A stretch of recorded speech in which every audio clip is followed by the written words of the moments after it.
Right ఇక మాజీ మంత్రి బీఆర్ఎస్ వర్కింగ్ ప్రెసిడెంట్ కేటీఆర్ పై కాంగ్రెస్ నాయకులు ధ్వజమెత్తుతున్నారు. దిలావర్పూర్ ఇథనాల్ కంపెనీ స్థాపనతో సహా ఇతర అంశాలపై కేటీఆర్ ను తీవ్రంగా విమర్శిస్తున్నారు కాంగ్రెస్ మంత్రులు, ఎమ్మెల్యేలు, ఇతర నాయకులు. అయితే దిలావర్పూర్లో ఇథనాల్ పరిశ్రమకు అన్ని అనుమతులు కేటీఆర్ ఇచ్చారని మంత్రి సీతక్క తెలిపారు. అనుమతులు ఇచ్చే సమయానికి ఇథనాల్ కంపెనీ డైరెక్టర్ గా తలసాని సాయి ఉన్నారన్న ఆమె, కంపెనీ మరో డైరెక్టర్ గా పుట్టా సుధాకర్ కుమారుడు ఉన్నారన్నారు. పుట్టా సుధాకర్, తలసాని శ్రీనివాస్ యాదవ్ వియ్యంకులని సీతక్క వెల్లడించారు. గతంలో గ్రామ సభ నిర్వహించకుండా అనుమతులిచ్చారన్న మంత్రి బీఆర్ఎస్ నాయకులు తప్పు చేసి రెచ్చగొట్టి విధ్వంసాలు సృష్టిస్తున్నారని ఆరోపించారు. చిత్తశుద్ధి ఉంటే కేటీఆర్ దిలావర్పూర్కు రావాలన్న సీతక్క, కంపెనీకి అనుమతులు ఎవరిచ్చారనేది అక్కడే తేలుస్తామన్నారు. కాబట్టి ముందు కేటీఆర్, నువ్వు దీని మీద నీకు చిత్తశుద్ధి ఉంటే, నిజాయితీ ఉంటే, రైతుల మీద ప్రేమ ఉంటే ఫస్ట్ నువ్వు దిలావర్పూర్ రా, నిర్మల్ కాడికి రా, నేను కూడా వస్తా, మీరు కూడా రండి. అది ఎవరు ఇచ్చారు? దీనికి ఇలాంటి పర్మిషన్లు ప్రజల ఒపీనియన్ లేకుండా, ప్రజల అనుమతి లేకుండా ఎవరు పర్మిషన్ ఇచ్చిర్రో ఒక్కసారి మాట్లాడాలి. కాబట్టి ఇవాళ తలసాని శ్రీనివాస్ యాదవ్, ఆయన ఇయ్యంకుడు పుట్టా సుధాకర్, కడప, ఈరోజు వాళ్ళ కొడుకు ఎంపీ ఉన్నట్టుంది నెల్లూరులో, ఇక్కడో వాళ్ళకు వీళ్లకు అంత అనుసంధానం చేసి ఢిల్లీని ఒప్పించి మెప్పించి ఢిల్లీ పర్మిషన్ కూడా తీసుకొచ్చి ఇచ్చింది కేసీఆర్ సంతకాలతో సహా మేము తొందరలోనే బయట పెడతాం. కేటీఆర్ కు పార్టీని ఎవరు ఏం చేస్తారో అని, గతంలో చేసిన తప్పులకు ఎప్పుడు జైలుకు పోవాల్సి వస్తుందో అని రెండు భయాలున్నాయని మాజీ మంత్రి, ఎమ్మెల్యే కడియం శ్రీహరి అన్నారు. ప్రజల్లో సానుభూతి కోసమే జైలుకు పోతానంటున్నారని చెప్పారు. గుమ్మడికాయల దొంగ ఎవరంటే భుజాలు తడుపుకున్నట్లుగా కేటీఆర్ భుజాలు తడుముకుంటున్నారని ఆరోపించారు. చేసిన పాపాలు ఒక్కటొక్కటి బయటకొస్తున్నాయి కాబట్టి కేటీఆర్ భయపడుతున్నాడని అన్నారు.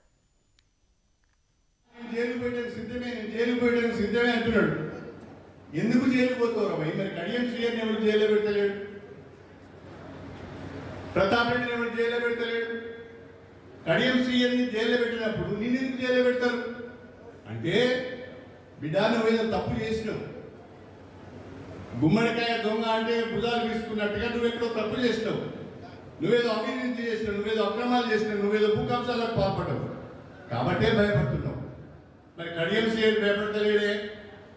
కడియం శ్రీహరిని ఎవడన్నా ఒక్క పోలీస్ కేసు లేదే, ఎవరు టచ్ చేసే ధైర్యం కూడా లేదే, మరి నీకెందుకు ఈ బాధ అని నేను అడుగుతున్నా.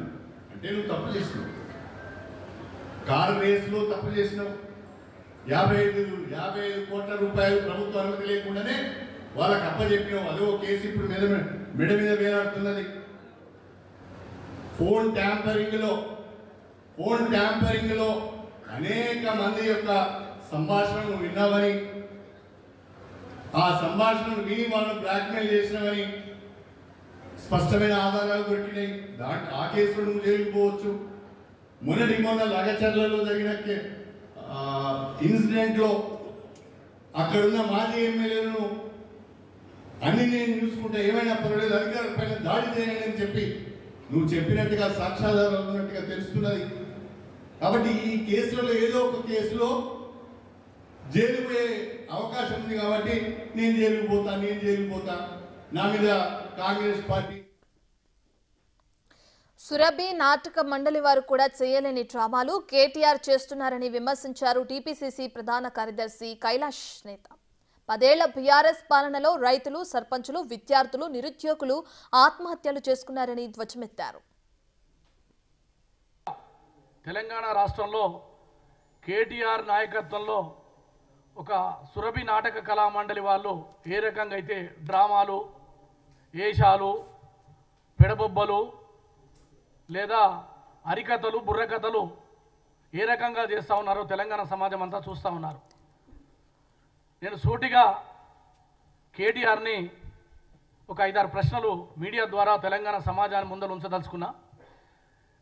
గడిచిన 10 సంవత్సరాల్లో మీరు చేసిన పాలన, ఈ ఏడాది అంటే రేపు డిసెంబర్ 7వ తారీఖున రేవంత్ రెడ్డి గారి నాయకత్వంలో ముగిసినటువంటి ఈ ప్రజాపాలనలో సాధించినటువంటి విజయాల మీద తెలంగాణ సమాజం ఆలోచన చేయమని చెప్పేసి విజ్ఞప్తి చేస్తా ఉన్నా. 7 సంవత్సరాల కాలంలో, క్షమించండి, 10 సంవత్సరాల మీ పాలనా కాలంలో అనేక మంది రైతులు ఆత్మహత్యలు చేసుకున్న సంగతి నేను గుర్తు చేస్తాను. సుమారు 10,000 మంది ఆత్మహత్యలు చేసుకున్నారు. నిరుద్యోగులు 150 మంది, సర్పంచులు ఆత్మహత్యలు చేసుకున్నారు బిల్లులు రాక, ఎంపీటీసీలు ఆత్మహత్యలు చేసుకున్నారు, అనేక మంది మహిళలు వీళ్ళందరూ కూడా ఆత్మహత్యలు చేసుకున్న సంగతి నేను గుర్తుకు చేస్తా ఉన్నా.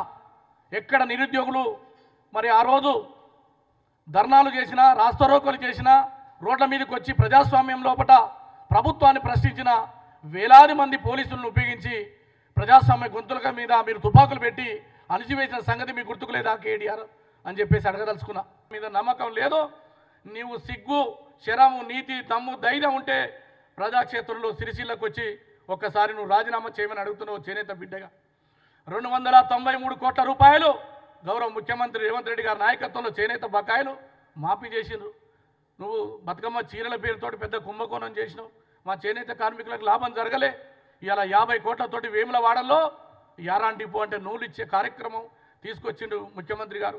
Indian institute of handloom technology పేరుతోటి ఒక యూనివర్సిటీని స్థాపించి మా యొక్క చేనేత జీవితాల్లో వెలుగు నింపాలి అని చెప్పి. రైట్, ఇక నిర్మల్ జిల్లా దిలావర్పూర్లో ఇథనాల్ ఫ్యాక్టరీకి సంబంధించి ఏర్పాటుకి అక్కడున్న ప్రజలు ఆందోళన చేయడం కూడా మనకు తెలిసిన విషయం. అయితే దీనికి సంబంధించి ఫ్యాక్టరీ అనుమతులు ఏ విధంగా వచ్చాయని చెప్పి కూడా ప్రభుత్వం సీరియస్గా ఫోకస్ చేస్తుంది. దీనికి సంబంధించి నిన్న సీతక్క కూడా ఆధారాలతో సహా ఒక వీడియోను కూడా విడుదల చేయడం మనం చూస్తున్నాం. పూర్తి డీటెయిల్స్ అందించడానికి మా ప్రతినిధి హేమ లైవ్లో జాయిన్ అవుతున్నారు. రైట్ హేమ, గత బీఆర్ఎస్ హయాంలోనే ఈ ఇథనాల్ ఫ్యాక్టరీకి సంబంధించి అనుమతులు వచ్చాయని చెప్పి కూడా అటు మంత్రి సీతక్క అంటున్నారు. పూర్తి డీటెయిల్స్ ఏంటి హేమ? ఎస్, మొత్తానికి ఒకవైపు బీఆర్ఎస్ వర్కింగ్ ప్రెసిడెంట్ మాజీ మంత్రి కేటీఆర్కి అయితే ఇటు కాంగ్రెస్ ప్రభుత్వంలో ఉన్నటువంటి మంత్రుల నుంచి ఎమ్మెల్యేల దాకా గట్టి కౌంటర్లు వస్తున్నాయని చెప్పుకోవచ్చు. ఎందుకంటే రీసెంట్గా ఎప్పుడైతే అధికారం పోయి తన పదవి పోయిన తర్వాత సాధారణ ఎమ్మెల్యేగా ఉన్నప్పటి నుంచి కూడా కేటీఆర్ ఎన్నో అనుచిత వ్యాఖ్యలు, అంటే ఎటువంటి ఆధారాలు లేకుండా తన నోటికి వచ్చినటువంటి మాట్లాడుతున్నటువంటి సిచ్యువేషన్ మనం చూస్తున్నాం. కాంగ్రెస్కి సంబంధించినటువంటి మంత్రులు ఎప్పటికప్పుడు కౌంటర్లు ఇస్తున్నారు. ఇక రీసెంట్ డేస్లో మనం చూసుకుంటే మొన్న కలెక్టర్ పైన అనుచిత వ్యాఖ్యలు చేయడం కానివ్వండి, తర్వాత ఇథనాల్ ఫ్యాక్టరీకి సంబంధించి కానివ్వండి, ఈవెన్ ప్రస్తుతం ఫ్రీక్వెంట్గా జరుగుతున్నటువంటి గురుకుల పాఠశాలలు ఎక్కడైతే ఫుడ్ పాయిజన్ అవుతుందో వాటిపైన కూడా ఇష్టం వచ్చిన కామెంట్స్ చేస్తున్నారు. వీటన్నిటిని కూడా ఎప్పటికప్పుడు అటు మంత్రుల నుంచి ఇటు ఎమ్మెల్యేల దాకా ప్రతి ఒక్కరూ తిప్పికొడుతున్నారు. ప్రతి దానికి కూడా, అంటే కేటీఆర్ మాట్లాడే ప్రతి ఒక్క మాటకి కూడా అసలు అవన్నీ కూడా అవాస్తవాలు, కేవలం కల్పితం మాత్రమే చేస్తున్నారు. అసలు మొత్తం కూడా బీఆర్ఎస్ ప్రభుత్వంలో ఉన్నటువంటి సమయంలోనే, అప్పుడు ప్రభుత్వం 10 ఏళ్లలో ఉన్నప్పుడు ఇదంతా కూడా జరిగింది. వాటిని ఇప్పుడు వాళ్ళ తప్పులు కప్పిపుచ్చుకోవడానికి ఇప్పుడు మా పైన రుద్దుతున్నారు అంటూ కూడా ఇటు మంత్రుల నుంచి ప్రతి ఒక్కరు కూడా కామెంట్ చేస్తున్నారు. నిన్న సీతక్క చేసినటువంటి కామెంట్స్ మాత్రం ప్రస్తుతం సంచలనంగా మారాయని చెప్పుకోవచ్చు. ఇటు దిలావర్పూర్లో ఏదైతే ఇథనాల్ ఫ్యాక్టరీకి సంబంధించి రీసెంట్గా జరిగిన ఇష్యూ తెలిసిందే. అక్కడ ఫ్యాక్టరీ పెడతాము అంటూ కాంగ్రెస్కి సంబంధించి కొంతమంది అధికారులు వెళ్ళినటువంటి సమయంలో అక్కడ ఉన్నటువంటి రైతులంతా కూడా వద్దు అని చెప్పడం జరిగింది. అయితే దీనికి సంబంధించి కేటీఆర్ మాత్రం ఎందుకు రైతుల పట్ల ఇంత ఇలా చూపిస్తున్నారు, ఎందుకు రైతులను ఇబ్బందులు పెడుతున్నారు అని మాట్లాడినటువంటి సమయంలో, అదేవిధంగా అక్కడ ఉన్నటువంటి కలెక్టర్ పైన కూడా అనుచిత వ్యాఖ్యలు చేసినటువంటి సమయంలో ఒక్కసారిగా కాంగ్రెస్ మంత్రులంతా కూడా తిప్పికొట్టారు. నిన్న ఎక్కడైతే గాంధీ భవన్లో మీటింగ్ జరిగినటువంటి సమయంలో సీతక్క మాట్లాడినటువంటి సమయంలో అసలు ఆ కంపెనీ పెట్టడానికి పర్మిషన్స్ ఇచ్చింది కేసీఆర్, కేటీఆర్ఏ పర్మిషన్స్ ఇచ్చారు. ముఖ్యంగా వాళ్ళ హయాంలో, అంటే గత 10 ఏళ్ళు ప్రభుత్వం ఉన్నటువంటి సమయంలో బీఆర్ఎస్ హయాంలోనే అక్కడ కంపెనీ పెట్టాలంటూ, ఇథనాల్ ఫ్యాక్టరీ పెట్టాలంటూ పర్మిషన్ వచ్చిందంటూ కూడా ఇటు సీతక్కతో పాటు అటు టీపీసీసీ చీఫ్ మహేష్ కుమార్ గౌడ్తో పాటు ఇతర ఎమ్మెల్యేలు కడియం శ్రీహరి కానివ్వండి, ప్రతి ఒక్కరు కూడా కామెంట్స్ చేయడం జరిగింది. ఆధారాలతో సహా కూడా మేము బయట పెడతామంటూ చెప్పడం జరిగింది. ముఖ్యంగా 2022లోనే ఇథనాల్ ఫ్యాక్టరీకి సంబంధించి బీఆర్ఎస్ ప్రభుత్వం అన్ని అనుమతులు ఇచ్చిందని, దానికి సంబంధించినటువంటి ఫైనల్ రిపోర్ట్ ఏదైతే ఉంటుందో అది 2023లో వచ్చిందంటూ కూడా చెప్పడం జరిగింది. ఇదంతా కూడా టీపీసీసీ చీఫ్ చెప్పడం జరిగింది. ముఖ్యంగా అప్పుడు, అంటే ఎప్పుడైతే కంపెనీ పెట్టాలనుకున్నారో ఆ సమయంలో ఎటువంటి గ్రామ సభలు ఏర్పాటు చేయకుండా నేరుగా వాళ్ళంతట్లో వాళ్ళే డిసైడ్ అయిపోయారు. అక్కడ ఉన్నటువంటి పబ్లిక్ని కానివ్వండి, రైతులను కానివ్వండి, ఎవరిని కూడా అడగలేదు. అప్పుడు ఉన్నటువంటి కేసీఆర్, కేటీఆర్ వీళ్ళే అక్కడ కంపెనీ పెట్టడానికి పర్మిషన్స్ ఇచ్చారు.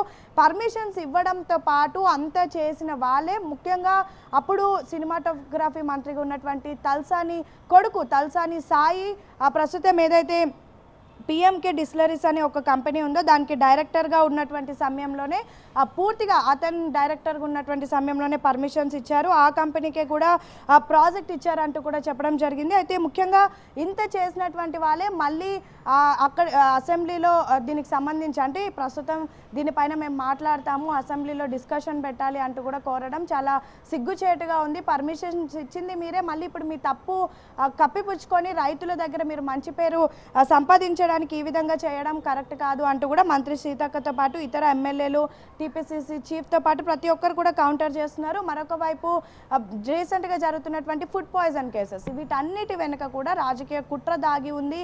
ఇదంతా కూడా రాజకీయ కోణంలోనే చేస్తున్నారు. అభం శుభం తెలియని పిల్లల పైన రాజకీయం రుద్దుతున్నారు అంటూ కూడా నిన్న సీతక్క హాట్ కామెంట్ చేసింది. నిజంగా చిత్తశుద్ధి ఉంటే అసలు గురుకులాల్లో అసలు ఏం జరుగుతుందో మీరు కూడా అక్కడికి రండి, మేము కూడా వస్తాము, గ్రౌండ్లోనే తేల్చుకుందాం అక్కడ అసలు ఏం జరుగుతుందో అంటూ కూడా చెప్పారు. మరొక వైపు పూర్తిగా ఎక్కడైతే గురుకులాల్లో పనిచేసేటటువంటి అధికారులు ఉంటారో వాళ్ళతో బీఆర్ఎస్ నేతలకు సంబంధాలు ఉన్నాయి, వాళ్ళు దీని వెనుక ఉన్నారు, దీని వెనుక పెద్ద ఎత్తున రాజకీయ కుట్ర ఉంది. ఆల్రెడీ మేము క్షేత్రస్థాయిలో పరిశీలిస్తున్నాము, మరికొద్ది రోజుల్లో ఈ కుట్ర కూడా బయట పెడతామంటూ కూడా సీతక్క నిన్న సంచలనమైనటువంటి కామెంట్స్ చేసింది. మరొక వైపు మంత్రి ఉత్తమ్ కూడా నేను గురుకుల పాఠశాలలకు వెళ్ళాలి అంటే అక్కడ వెళ్ళి అసలు గ్రౌండ్లో ఏం జరుగుతుందో తెలియాలి అంటే ఖచ్చితంగా మాజీ సీఎం కేసీఆర్ రావాల్సిందే, కేటీఆర్, హరీష్ రావు లాంటి బచ్చాలతో నేను పోను, వాళ్ళు వాళ్ళ ఫాదర్ అంటే కేసీఆర్ పేరు చెప్పుకొని రాజకీయాల్లో వచ్చారు, నేను రైతుల కుటుంబం నుంచి నేను వచ్చాను, సో నేను కేటీఆర్ అదేవిధంగా హరీష్ రావు లాంటి వాళ్ళకి సమాధానం చెప్పను, నేరుగా కేసీఆర్ వస్తే కనుక గురుకులాలకు వెళ్ళి మేము అక్కడ అసలు ఏం జరుగుతుందో కూడా చెప్తామంటూ హాట్ కామెంట్ చేశారు. మొత్తానికైతే రీసెంట్గా అటు కేటీఆర్ చేసినటువంటి ప్రతి ఒక్క మాట మీద కూడా ఇటు మంత్రులు, ఎమ్మెల్యేలు ఎప్పటికప్పుడు కౌంటర్ చేస్తున్నారు. వాళ్ళ దగ్గర ఉన్నటువంటి పూర్తి ఆధారాలు అంటే బీఆర్ఎస్ హయాంలో ఏవైతే అన్ని అప్రూవల్ చేసినారు అంటే అప్పుడు ప్రభుత్వంలో ఉన్నటువంటి వాళ్ళు ఏదైతే పర్మిషన్స్ ఇచ్చారో వాటిని చూపిస్తూ కూడా ఎప్పటికప్పుడు కామెంట్ చేస్తున్నారు. మరొక వైపు అసలు గురుకుల పాఠశాలలో నిజంగా ఫుడ్ పాయిజన్ కేసెస్ అయితే అక్కడ ఎంఆర్ఓలు కానివ్వండి, మిగతా అధికారులు కానివ్వండి, కలెక్టర్స్ వెళ్ళి టెస్టింగ్ చేసినటువంటి సమయంలో వాళ్ళు కూడా అక్కడ ఫుడ్ తింటున్నారు. మరొక వైపు అక్కడ వెళ్ళిన తర్వాత ఫుడ్ తింటున్నటువంటి వాళ్ళకి ఏం కావాలేదు, కానీ పిల్లలకి ఈ విధంగా జరుగుతుంది. ఒకవైపు దురదృష్టకరం అయినప్పటికీ కూడా దీని వెనుక మాత్రం ఖచ్చితంగా రాజకీయ కుట్ర ఉంది. త్వరలోనే దీని అంతటిని కూడా మేము బయటకి తీస్తాము. కావాలని ఇదంతా కూడా ప్రస్తుతం బీఆర్ఎస్ ప్రభుత్వానికి సంబంధించి ముఖ్యంగా కేటీఆర్ కావాలనే ప్రభుత్వం పైన బురద జల్లడానికి ఇదంతా చేస్తున్నారు అంటూ కూడా చెప్పడం జరిగింది. మరొక వైపు ఇథనాల్ ఫ్యాక్టరీకి సంబంధించి ఆల్రెడీ అక్కడ ఉన్నటువంటి రైతులు కానివ్వండి, అక్కడ ఉన్నటువంటి పబ్లిక్ అంతా కూడా ఇక్కడ ఫ్యాక్టరీ పెట్టొద్దు అంటే వెంటనే ప్రభుత్వం కూడా దానికి అంగీకారం తెలిపింది.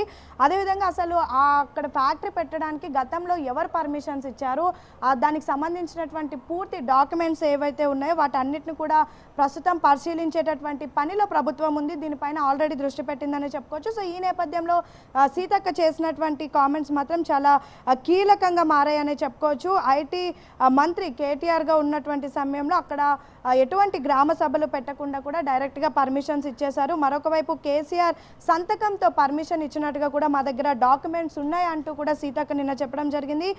గ్రామ సభ నిర్వహించకుండా అంటే రీసెంట్గా మనం చూసాము ఎక్కడైతే కొడంగల్ లాంటి ప్రాంతాల్లో కూడా ముందుగానే గ్రామ సభ నిర్వహించారు. అక్కడ ఉన్నటువంటి రైతులతో కానివ్వండి లేదంటే ప్రతి ఒక్కరితో మాట్లాడుతున్నారు. అంటే ప్రస్తుతం కాంగ్రెస్ సర్కార్ ఏర్పడిన తర్వాత ఏ పర్మిషన్ తీసుకున్నా సరే అక్కడ ఉన్నటువంటి లోకల్ పీపుల్తో రైతులతో డిస్కషన్ చేసే ఒక డెసిజన్ తీసుకుంటుంది. ప్రతి ఒక్క ఇష్యూలో కూడా ఈవెన్ కులగణన కానివ్వండి ప్రతి ఒక్క దానిలో ముందుగా ప్రతి ఒక్కరితో మాట్లాడుతున్నారు. కానీ గతంలో మాత్రం బీఆర్ఎస్ హయాంలో ఏ రైతులతో కూడా మాట్లాడకుండా నేరుగా వాళ్ళే పర్మిషన్ తీసుకున్నారు. తీసుకొని మళ్ళీ ఇప్పుడు వాళ్ళు ఏం తప్పు చేయనట్టుగా యాక్టింగ్ చేయడం మాత్రం నిజంగా నాటకం చేస్తున్నట్టు ఉంది అంటూ ఇటు మంత్రులు, ఎమ్మెల్యేలు మాత్రం ప్రస్తుతం కేటీఆర్కి కౌంటర్ ఇస్తున్నటువంటి పరిస్థితి.